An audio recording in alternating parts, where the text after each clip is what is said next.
X əsasında olan 76 ədədindən 14 ədədini çıxdıqda nəticədə 62 alınıb. Bu ifadənin doğru olduğu əsası ən kiçik olan say sistemində rəqəmləri müxtəlif olan ən kiçik 3 rəqəmli ədədin yaddaşda tutduğu yeri müəyyən edin. 76-dan 14-ü çıxdıqda nəticə 62 verib. Bu hesablama əməliyyatı doğrudur.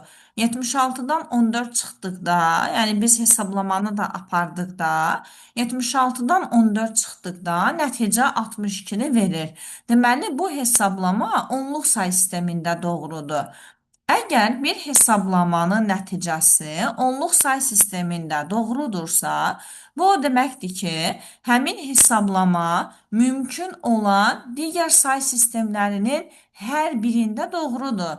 Amma biz tapmalıyıq ki, bu hesablama ən kiçik hansı say sistemində doğrudur.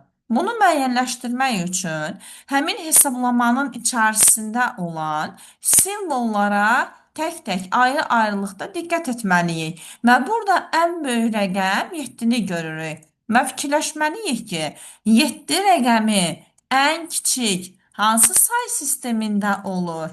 Bu 8'li say sistemində olur.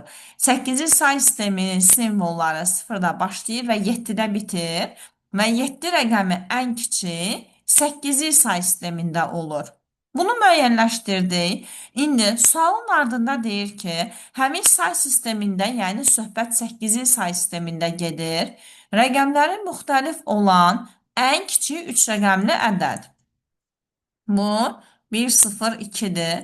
Rəqəmləri müxtəlif olan ən kiçik 3 rəqəmli ədəd budur. Və bizə deyir ki, bu ədədin yaddaşda tutduğu yeri hesablayın. 8'li say sisteminin bir simvolu yaddaşda 3 bit yer tutur.